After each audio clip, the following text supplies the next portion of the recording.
business in the virtual world. That's also my global consultancy, where I work with professionals in transition of all kinds. And most recently, in the last year, I've become aware that many of them are unexpectedly self-employed because they're not getting the employment they want, and they're having to patch together, as Ken mentioned, some kind of portfolio career, even if they don't identify it that way. I'm happy to talk about props because I bring my props. I love to celebrate all of our wins. So that's what I do. That's who I help. And I'm here because I'm also self-employed, helping unexpectedly self-employed people. So now I have to figure out how to help them brand the way I'm going to talk about it today. Wonderful. I'm going to go ahead and take myself off of screen, and the floor is yours, Sue. Thank you. I'm going to share my screen. I learned it from Brenda. Talk through everything you're doing so everybody knows what you're doing.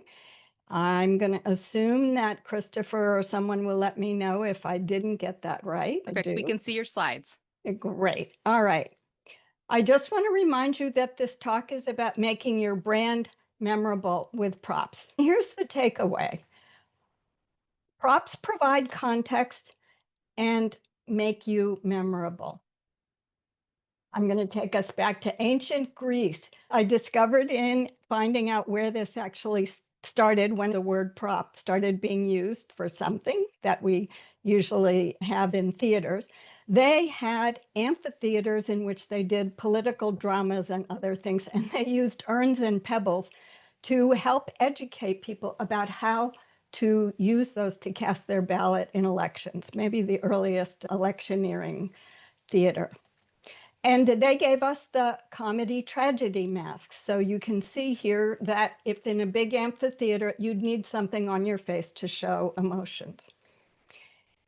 I want to propose that we expand on props. You might think of it as something you hold or wear, but I want to give you a framework. I'm going to show you all 5 steps, and then we'll take them one by one. 5 ways that you can claim your prop. And every one of the panelists is featured here.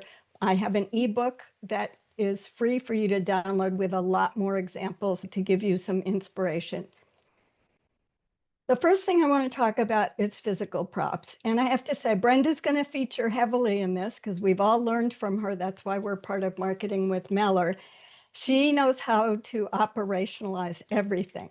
So she brings pink props and pie, and I didn't realize how alliterated that was. She brings her pink spines in her books that she used when she was marketing it with pictures like you'll see up here. When I was in Detroit with her last month, she had on pink sneakers. She has a Mellor Marketing Pink name tag with her name on it. And I know, Brenda, I've seen you on posts on LinkedIn with your boa, but I couldn't go back that far to find your pink boa. But it's not just that. I think Pam said Brenda delivered in her pie costume. I'm assuming it might have been this costume. Brenda made her own pie costume. A couple weeks ago, she decided to put up a video of her doing, get this, yoga. The dancers pose in yoga in this costume. Very inventive. I can't even get close to that pose. Michelle Raymond is known for Tams, and she goes around the world, carries them around the world, gives them out to the audience.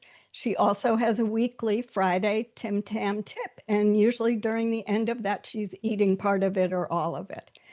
Annette features because she found some in the United States and decided to post to say, guess what, Michelle? I knew what these were because of you. I'm rephrasing what you probably said to her, Annette. And I do have my pom-poms. Top left is when video became feasible for all of us in 2020, and I was able to start using them. You'll see more about the pom-pom brand story in the ebook. I used to tell people on the phone, if you could see me on my Skype phone calls, I'm waving pom-poms for you. All right, those are physical props. Let's move on to some things that aren't. First, number 2 is something that represents you. I mentioned Brenda's pie. She also posts about pie, and she's taken that to make a recipe for social selling. So she keeps things very consistent. And right now, if someone mentions pie to me, even Pie Day, my brain goes to Brenda. Lori Jo, when I saw your banner, I didn't even know the name of your company at the time, and I felt speed. I felt efficiency. I love this. And then, not just image, but also symbols next to her name, a little checkered racing flag.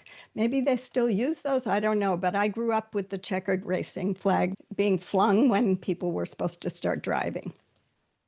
Annette and Gillian Whitney are both known for the last couple of years using avatars. It attracts people really quickly. When I saw it in your thumbnails, it reminded me how quickly our eye goes to that.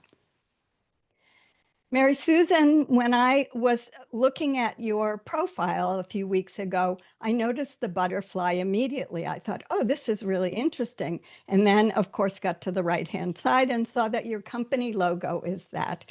And for me, it's a very interesting use of the butterfly with Hear Me Roar Consulting. If you missed that when Mary Susan was talking, that's a way to get people in the door.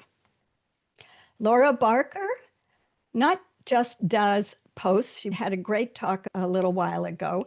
I was amazed, and these are her recent thumbnails with posts, how many AI generated images, and not just AI generated, evocative. I didn't read all of the posts, but I did go through some of them.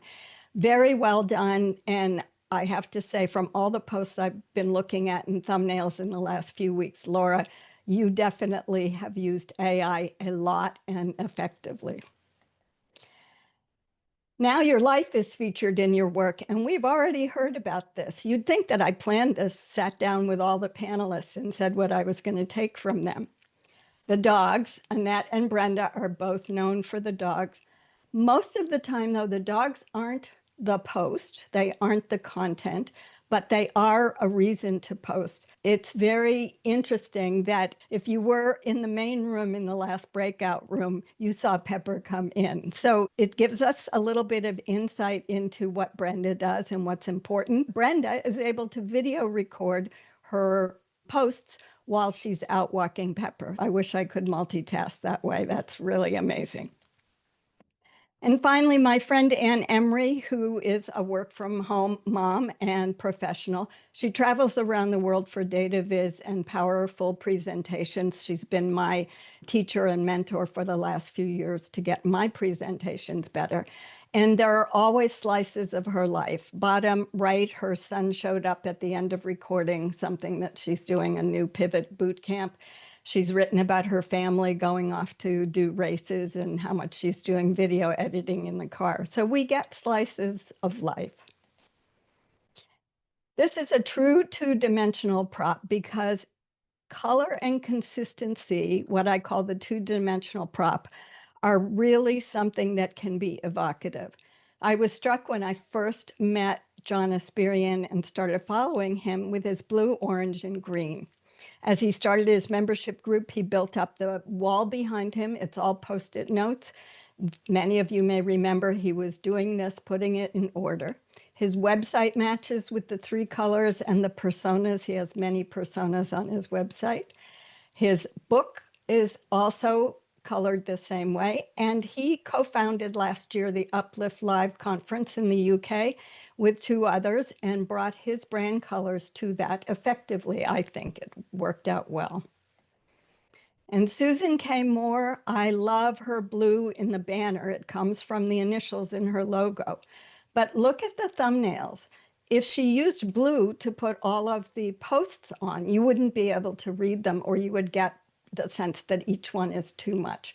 But in every post she's made that I've been able to trace back, she has the same blue there, including the bottom middle where you see a 4th of July from the US acknowledgement, and brand blue is where she put her message. Words and phrases.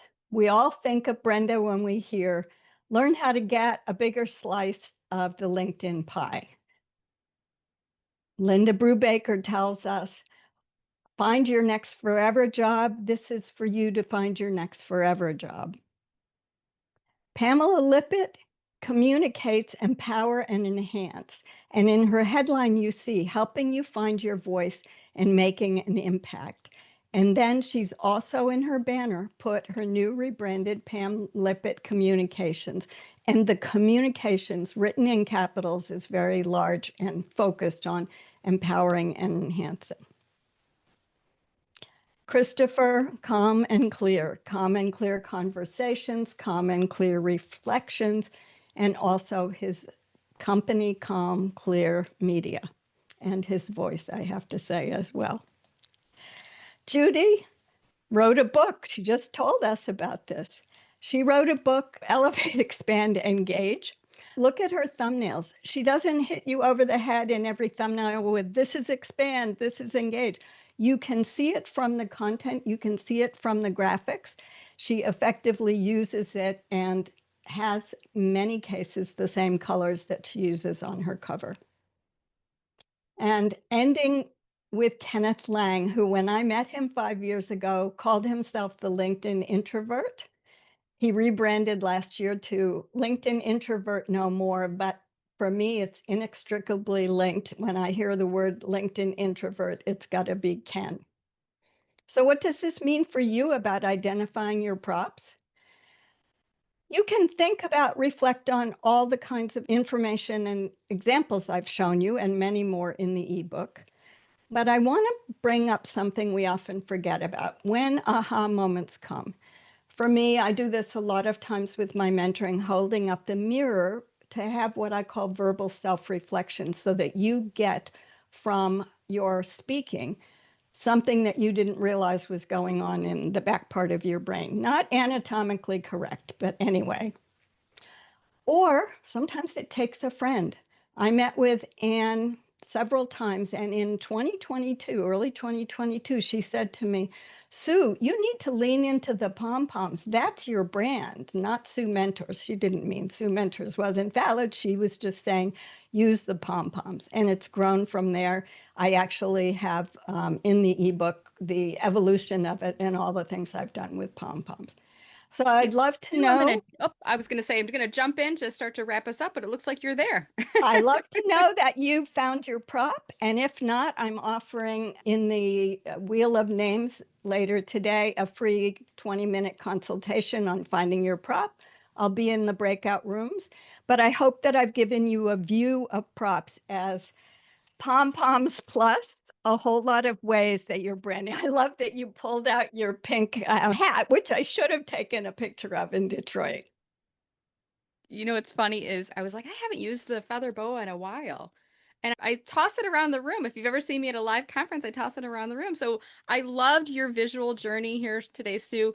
You did give us a download. I'm going to drop that into the chat again. And you talked about making your brand memorable. I'll drop that into the chat. And if people are interested in working with you, can you remind us how we can do so?